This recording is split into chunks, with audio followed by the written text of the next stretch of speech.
नमस्कार बहनों और भाइयों, प्यारे साथियों, बच्चों। ज्ञान सागर में आपका स्वागत है।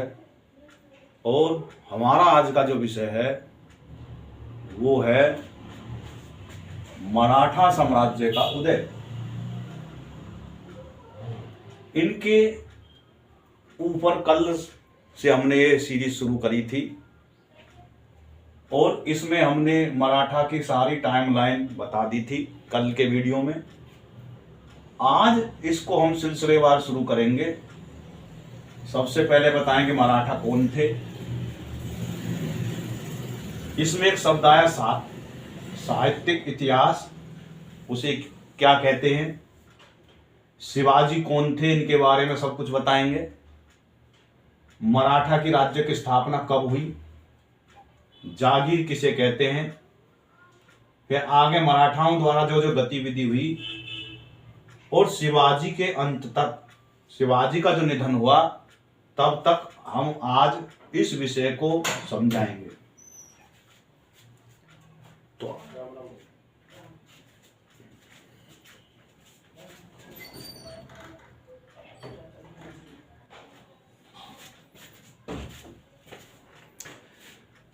तो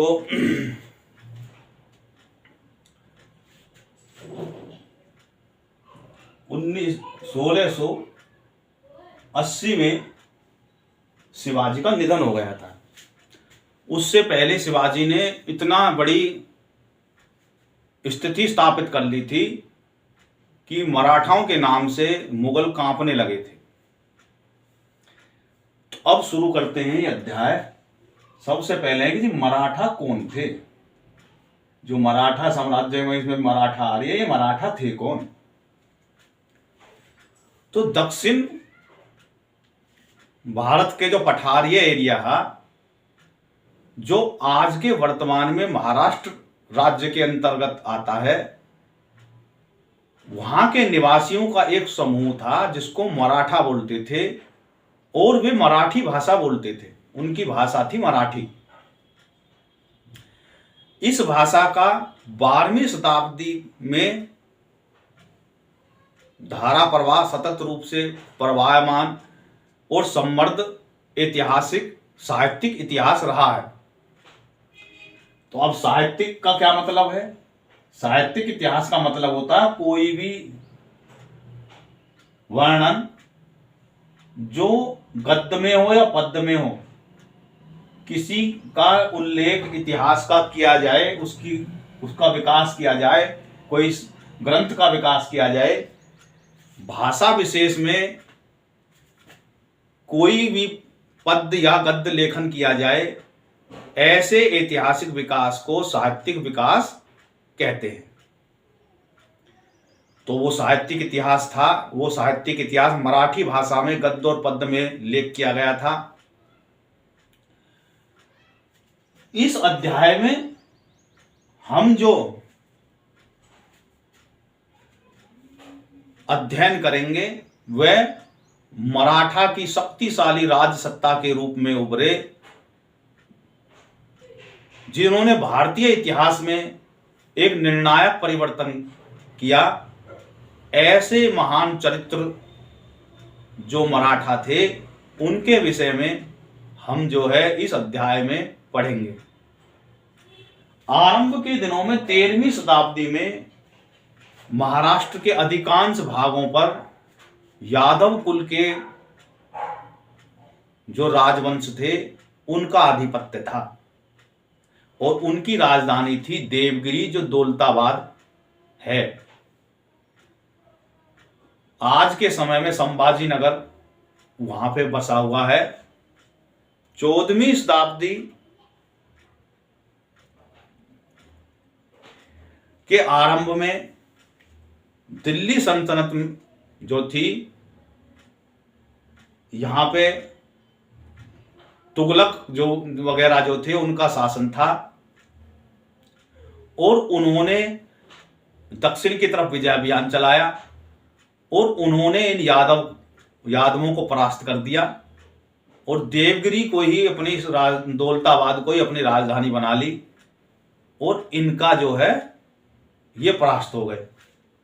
उसके बाद में उन्होंने दौलताबाद से अपनी राजधानी हटा के वापस दिल्ली कर ली।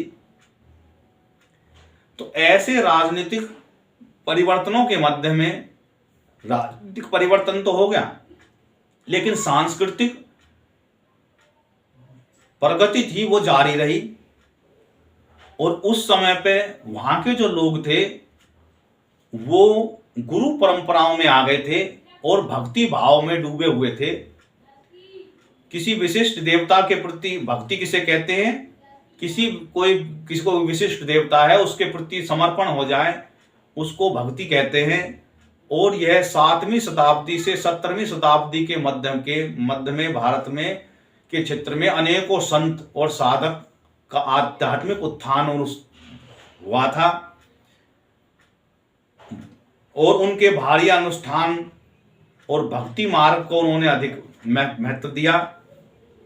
उन्होंने अनुष्ठानों की अपेक्षा, यज्ञ हवन की अपेक्षा से वो प्रवचन देते थे और भक्ति मार्ग को ये नामदान दे रहा हूं और इनका आप जो माला भजे करें। इस प्रकार से वो जो है चेला और गुरु का संबंध स्थापित करके जो है उनको अपने शिष्यों को नामदान दे देते थे और वे जो है उसकी माला भजते थे और उनके भजन और शब्दों का कीर्तन करते थे। इस प्रकार से उनको महत्व बढ़ा और वो जो समाज था उन गुरुओं के माध्यम से एकजुट होने लगा था और उनकी लोक भाषाएं में वे जो अपनी लोक भाषा में मराठी में वो लोक गीत गाते थे, काव्यों की रचना करते थे और दूर दूर से घूम घूम कर जो है वो अपना प्रचार प्रसार करते रहते थे। तो इस प्रकार उस समय पे महाराष्ट्र में ज्ञानेश्वर, नामदेव, तुकाराम, रामदास आदि अनेकों संत उस कालखंड में लोकप्रिय थे। उन्होंने भगवत गीता, श्रीमद् जो उपनिषद थे, श्रीमद् भगवत गीता आदि जो ग्रंथ थे उनका मराठी में अनुवाद किया और उस अनुवाद में से जो दार्शनिक विचार थे उनको जनमानस तक सुलभ रूप में बताया।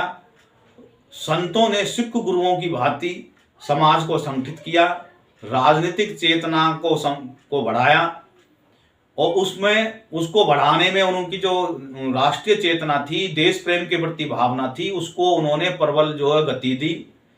परिणाम स्वरूप समाज सांस्कृतिक रूप से मजबूत और एक आधार मिल गया उनको और आगे चलकर यही आधार जो है और उनका जो अंदर से जो वो आत्म चेतना बढ़ी, ये मराठाओं को जो है सांस्कृतिक रूप से एकजुट करने के लिए, राजनीतिक रूप से एकजुट होने में उन्होंने बहुत बड़ी सहायता करी। 17वीं शताब्दी ऐसे करते करते 15वीं गई, यहाँ पे मुगलों का होने लगा और 17वीं शताब्दी आ गई और उस समय मराठा सरदारों के साम्राज्य की स्थापना के आरंभिक प्रयत्न होने लगे। तब तक शिवाजी ये तब ही सफल हुए जब शिवाजी ने सत्ता अपने हाथ में संभाली और मराठाओं को एकत्रित करके संगठित किया। परंतु शिवाजी कौन थे? अब इनके विषय में हम बताते हैं कि शिवाजी कौन थे। शिवाजी का जन्म जो है वो भोंसले कुल में जो है शाहजी उनके पिताजी थे और जीजाबाई उनकी माता थी। वे जो थे शाहजी जो थे दक्षिण के जो सल्तनत थी उनकी सेवा में वो जो है लगे रहते थे, यानी कि उनको एक जागीर दी हुई थी और दक्षिण भारत में जो है उथल पुथल का दौर चलता रहता था। एक दूसरे पे खींचतान रस्साकसी राजनीतिक रूप से रहती थी और उनकी वो जो है उनको जागीर मिली हुई थी और उन्हीं की दक्षिण के सल्तनत की सेवा में वो लगे हुए थे। प्राय वो घर से बाहर रहते थे, उनके पिताजी शाहजी, और उनका परिवार उनसे दूर रहता था। उन्हें जागीर मिली हुई थी। अब जागीर किसे कहते हैं? किसी व्यक्ति को विशेष उसकी सेवा के लिए,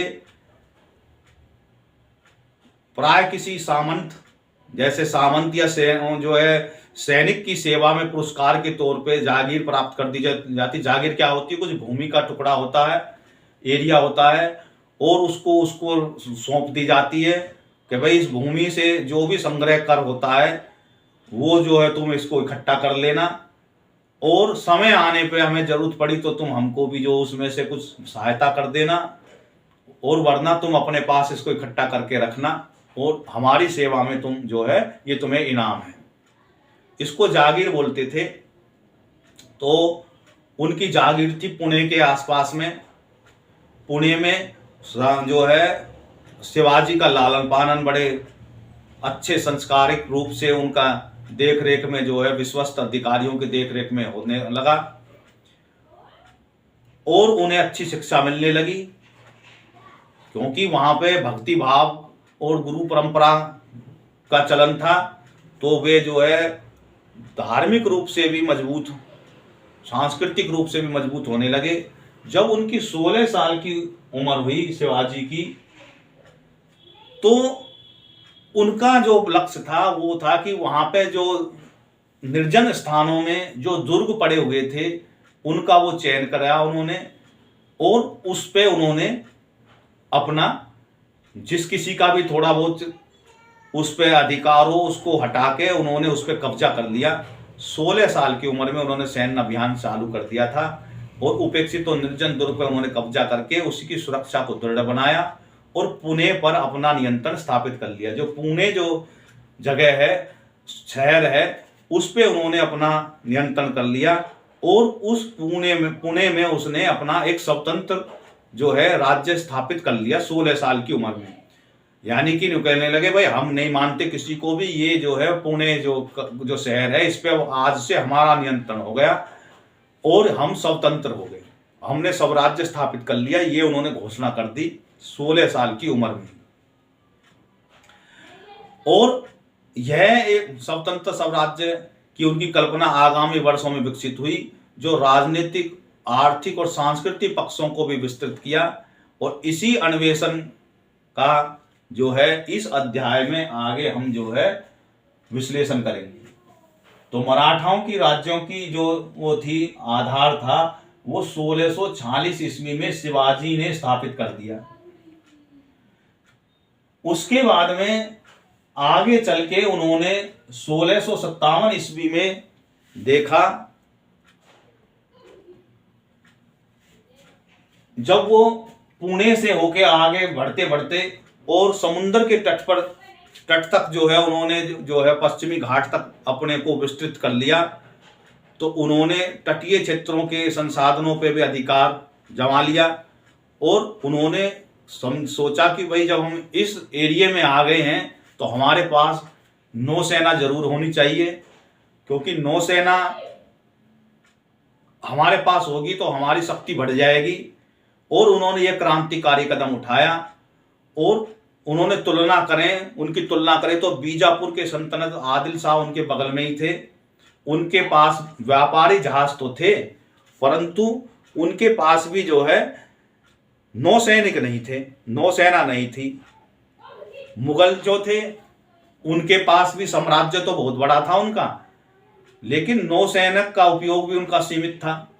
परंतु मराठाओं ने नौसेना का उदय किया, और उनकी जो वीर गाथाएं, वीरांगना गाथाएं जो हैं, वो गौरवी का भी जो है अध्याय बन गया।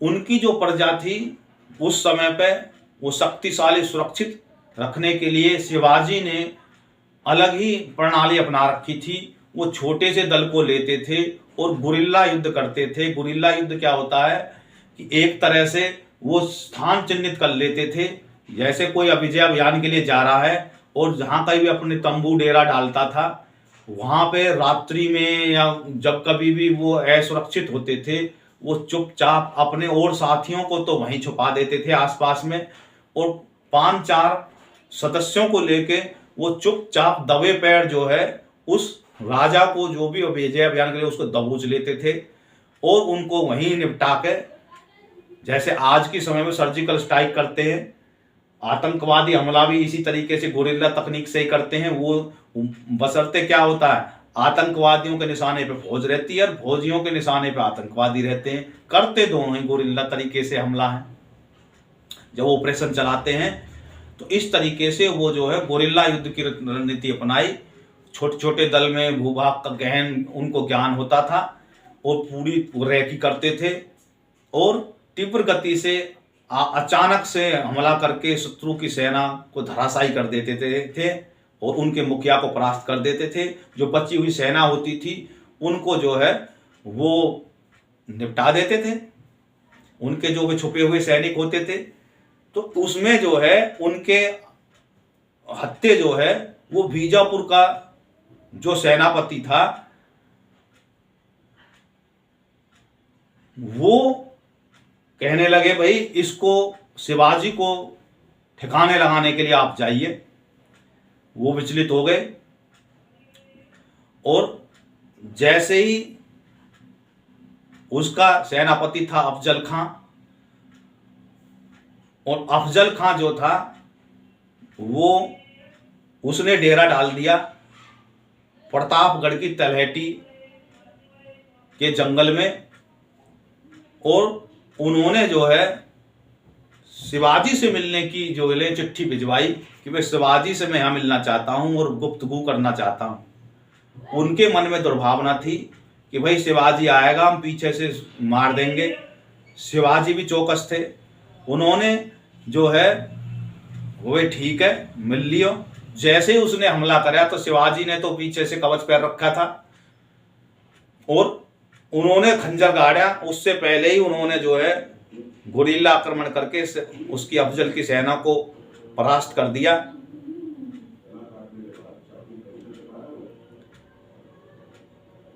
और उसको जो है वो उतने उस पर हमला करता, उसने सामने से जो है उसके बाघ नख एक पैर के वो आए थे शिवाजी हाथ में, और बाघ नख से उसकी आंतड़ी काट ली बाहर और वो ठिकाने लगा के मार दिया। इस प्रकार की गुरिल्ला युद्ध के बारे में आप जानने का प्रयास करें कि भाई अन्य किसी देशों में यह पद्धति अपनाई गई दुनिया में कहाँ और इन्हें भौगोलिक और क्षेत्रीय लाभ का कैसे उपयोग किया करते थे, और इस निष्कर्ष पे अपने समूह में चर्चा करें। तो इसके पश्चात जो मुगल सरदार साहिता खान थे वो विशाल सेना लेके 3 वर्षों तक शिवाजी के जो है क्षेत्रों पे आक्रमण करते रहे। और शिवाजी ने क्या कर रखा था, बड़े बड़े दुर्ग जो है उन पे कब्जा कर रखा था। उन दुर्गों में वो रहते थे, बड़े बड़े वीरान एरिया में रहते थे। वो खाक मार के जंगलों में खाक छानते रहते थे। 3 साल तक जो है उन्होंने अभियान चलाया। और एक दिन शिवाजी ने रात्रि में शाइस्ता खान के शिविर पे हमला कर दिया। शाइस्ता खान बाल बाल बच गया और लेकिन उसके हाथ की उंगली भुंगली कटकटा गई और वहां से वो भाग गया, वहां से महाराष्ट्र में चला गया। और एक तरह से ये आज के आधुनिक समय के सर्जिकल स्ट्राइक के समान ही थी। सर्जिकल स्ट्राइक का मतलब होता है चुनिंदा जो बुनियादी ढांचे को टारगेट कर लेते हैं और कम से कम क्षति पहुंचा के अपने अभियान को जो है लक्ष्य तक पहुंचाते हैं, वो इसको सर्जिकल स्ट्राइक कहते हैं। तो 3 वर्षों तक चलने के बाद में आक्रमण से के प्रति जो है वो इस प्रकार से चलता रहा। 3 वर्ष तक चले आक्रमणों का प्रतिशोध में शिवाजी ने मुगलों के एक बड़े जो था साम्राज्य जो समृद्ध था सूरत, उस पर आक्रमण किया और वहां से लगभग उस समय के समय जो 1 करोड़ रुपए के मूल्यवान खजाना प्राप्त हो गया और उसे बड़ी धनराशि लेके वहां से चले गया। उन्होंने इस धनराशि का धार्मिक जो स्थलों के आक्रमण में जो वो हो गए थे, ध्वस्त हो गए थे, उन पे जो है उन्होंने ये जो है आक्रमण अभियान तो चलाया, लेकिन उन्होंने ये भी सोचा कि भाई किसी की धार्मिक स्थल जो है वो नष्ट ना हो, उन पे आक्रमण नहीं करते थे। यहाँ तक कि एक दानवीर जो है मोहनदास पारेख के घर को भी उन्होंने सुरक्षित रखा और उन्होंने कुछ वर्षों के बाद सूरत पे जो पुनः आक्रमण किया। और ये घटना इतनी प्रसिद्ध हो गई कि अंग्रेजों के जो समाचार पत्र था लंदन गजट, उसमें भी छप गई और शिवाजी जो है बड़ा प्रसिद्ध हो गए उस घटना के बाद में। सूरत जो है यूरोपियन जो है जितने भी राजनीतिक थे उन्होंने पत्र लिख के भेजा उनको जो है यूरोपियन राजनीतिक प्रतिनिधियों को कि भाई तुरंत धनराशि जो भेंट कर दो मुझे, वरना जो है इस शहर को नष्ट कर देंगे, ये चेतावनी दे दी।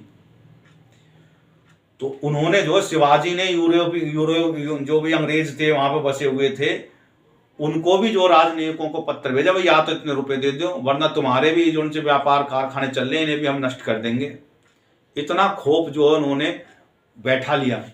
तो ये सूरत के आक्रमण के बाद में जो मुगल साम्राज्य की शक्ति और प्रतिष्ठा को घोर वो ठेस पहुंची। और उस समय जो है यहाँ पे गद्दी पर बैठा हुआ था औरंगजेब, और औरंगजेब ने जो है शिवाजी को पराजित करने के लिए उन्होंने कहा इनने तो हमारी नाक का जो मूंछ का बाल उखाड़ लिया और हमारे जो है उस पे संसाधनों पे इसने 1 करोड़ रुपए की चपत लगाई है, दोबारा भी इसने चपत लगाई है और अब हम इसको ठिकाने लगाएंगे। तो उन्होंने जो है अपने सेनापति जयसिंह को वहां भेजा और जयसिंह से कहा कि भाई तुम जाओ और उससे मान मुनव्वल करो और जैसे भी हो हमारे यहाँ पकड़ के तुम्हें उसे लाना है। तो उन्होंने शिवाजी का जो पुरंदर का जो दुर्ग था उसके डेरा डाल दिया और डेरा इस प्रकार से डला कि बाद में उन्होंने शिवाजी ने हार मान ली और संधि करनी पड़ी। और संधि में जो था उन्होंने अपने साम्राज्य का थोड़ा भाग छोड़ना पड़ा और अपने पुत्र जो है संभाजी को मुगल सेना में प्रवेश कराना पड़ा। और स्वयं जो है वो उनको जयसिंह उनको अपने साथ में ले गए। उन्होंने कहा कि भाई औरंगजेब तुमसे मिलना चाहते हैं।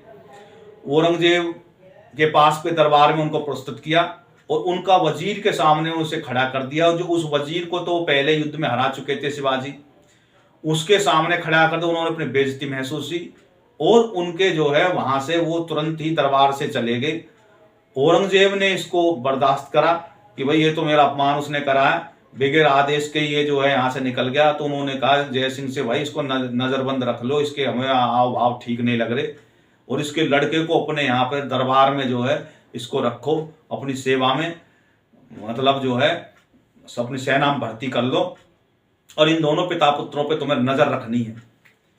तो उस दौरान जो थे जो शिवाजी के, क्योंकि संत महात्माओं का आशीर्वाद था, तो संत महात्मा जो थे वो जहाँ पे उन्होंने आगरा के जेल में जो है उसमें किले में उनको कैद नजरबंद कर लिया, तो वहाँ पे उन्होंने आना जाना शुरू कर दिया। वो वहाँ की ढोल कीर्तन बजाते और वहाँ प्रसाद फल वगैरह जो है वो दान करने के लिए वो भेजते हुए सिपाहियों को हम जो दे रहे हैं।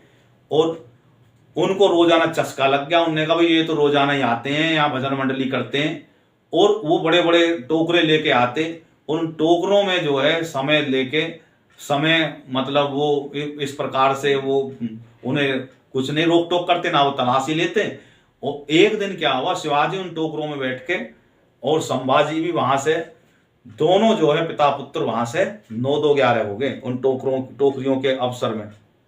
और वो जो है ये जो घटना हुई ये 1666 ईस्वी की है। और उसके बाद में वो निर्वासित अवस्था में उनके पीछे ढुढेर मच गई, कहाँ है शिवाजी, कहाँ है शिवाजी। और अचानक जो है 1674 ईस्वी में शिवाजी प्रकट हुए और उन्होंने जो है 1674 ईस्वी में रायगढ़ के सुदृढ़ पर्वतीय दुर्ग में अपना राज्य अभिषेक किया, विधि विधान ढोल धमाके के साथ में, और घोषणा कर दी कि हम जो है यहाँ से यहाँ हैं। और जो है उसके उपरांत उन्होंने औपचारिक रूप से राजाधिराज छत्रपति की जो है उपाधि ग्रहण करी और तभी से वो छत्रपति शिवाजी के रूप में प्रसिद्ध हो गए। और कुछ पूर्ववर्ती शासकों की भांति उन्होंने अपना जो है अपना संवत प्रणाली भी करवाई। राज्य अभिषेक के दिन से उन्होंने अपना संवत भी निकलवाया, कैलेंडर निकलवाया। और राज्य अभिषेक के साथ उन्होंने कहा कि भाई अब उत्तर की दिशा में तो भाई ये मुगलों का जो है शक्तिशाली राज्य है, तो हम ऐसा करते हैं कि दक्षिण की दिशा की तरफ चलते हैं और उधर भी अपने पैर फैलाते हैं, ताकि इधर अगर हम पे अगर कुछ नफा नुकसान हो तो हम दक्षिण में भी अपना जो है राज को विस्तार दें। तो उन्होंने दक्षिण की दिशा में दिग्विजय की तरफ चल दिए और तमिलनाडु और कर्नाटक के कुछ प्रदेशों में जो अल्प संरक्षित क्षेत्र थे वहाँ पे अपने विस्तार किया और आगे चलकर मराठाओं को मुगल आक्रमण के विरुद्ध ये जो है सामरिक रूप से भी दृढ़ता प्रदान की। और दक्षिण में रहते हुए शिवाजी ने डच के जो व्यापारी थे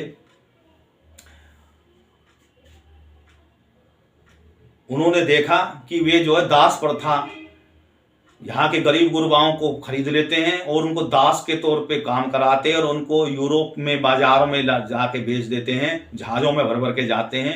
उन्होंने उनको धमकाया और दास प्रथाओं को जो है उन्होंने ख़त्म करवाया और चुनौती दी उन्हें, नहीं भाई ये आज से आंदा नहीं चलेगी दास प्रथा यहाँ पे।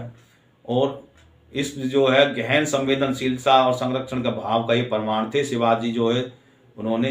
तो दक्षिण के अभियान में उन्होंने कोपल और वेल्लोर और जिंजी जो है एरिया जो दक्षिण भारत का था तमिलनाडु के एरिया में, वहाँ पे जो है उन्होंने अपना अड्डा जमा लिया। और इस प्रकार से जब वो 50 साल के हो गए, ये जो दक्षिण की तरफ उन्होंने 1677 ईस्वी की तरफ उन्होंने कूच करी थी। और जब 1603 साल के बाद में 1680 के ईस्वी में उन्हें आयु में एक भीषण ज्वर बुखार हुआ और उसमें उनको जो है इन्फेक्शन हो गया और उनका देह अवसान हो गया। लगभग 50 साल की उम्र में एक जो है बहुत बड़े अद्वितीय रणनीतिकार दूरदृष्ट सोच के जो थे व्यक्ति, उनका जीवन काल उनके पराक्रम की गौरव गाथाओं के संपूर्ण भारत में और विदेशियों में प्रसिद्ध हो गए थे। यूरोपीय लोग उनकी तुलना सिकंदर जैसे महान सेनापति से करते थे। उन्होंने कहा भी इनमें सिकंदर जैसे गुण थे। और बुंदेला राजकुमार छत्रसाल जो मुगलों के विरुद्ध शिवाजी के संघर्ष से इतने प्रेरित हुए कि उन्होंने बुंदेलखंड जो उत्तर प्रदेश मध्य प्रदेश के में विभक्त था उसे स्वतंत्र राज्य की स्थापना कर ली।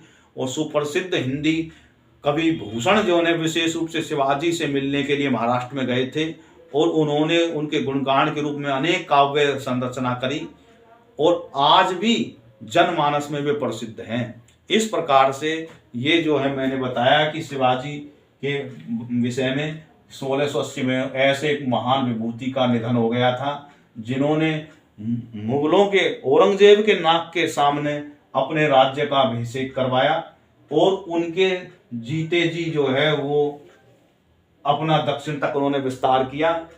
और लेकिन उनकी जो है उम्र थोड़ी निकली, 1680 में उनका निधन हो गया। उनसे बाद की जो स्थिति क्या बनी उसमें अध्याय में हम अगली वीडियो में समझाएंगे। इस वीडियो में इतना ही। भारत माता की जय। जय हिंद, जय भारत। और आप इस वीडियो को देखें, जो मैंने बताया इसको ध्यान से समझें, अपने मनोस्थल में उतारें और देखो रटने से कुछ नहीं होता, कहानी की तरह इसको समझते हैं। समझने के बाद में इसमें तिथियों को याद रखते हैं। तिथियों में क्या है कि 1630 में तो शिवाजी का जन्म हुआ था, 16 साल के बाद में 16 और जोड़ दो तो 1646 हो गई। 1646 में उन्होंने अपने एक दुर्ग पे जीता और उसमें अभिषेक करवा के अपना उन्होंने जो है पुणे का जो एरिया था उस पर शासन जमा लिया। और उनके जो पिताजी थे वो शाहजी थे और माता जी जीजाबाई थी। और उसके बाद में 1657 में जो है उन्होंने जो है इसमें 11 साल और जोड़ दो, 11 साल बाद उन्होंने नौसेना का गठन करा लिया। और उसके बाद में 66 में इसमें 10 साल तकरीबन और जोड़ दो। उसमें 1666 ईस्वी में शिवाजी जो है मुगलों के औरंगजेब के सामने लाए गए और उन्होंने नजरबंद कर लिया। और उसी के दौरान में कुछ दिन में वहां से वो रफू चक्कर हो गए। और 1674 ईस्वी में उन्होंने अपना राज्य अभिषेक करवाया, प्रकट हुए सामने से। और 77 में जो उन्होंने दक्षिण की तरफ विजय अभियान चलाया और दक्षिण की तरफ उन्होंने काफी भूभाग पर कब्जा कर लिया। और उसके बाद में 1680 में उनका निधन हो गया। ये जो है उनका पूरा संपूर्ण इतिहास है और गौरवशाली इतिहास उनका रहा। इस वीडियो में इतना ही। भारत माता की जय। जय हिंद, जय भारत।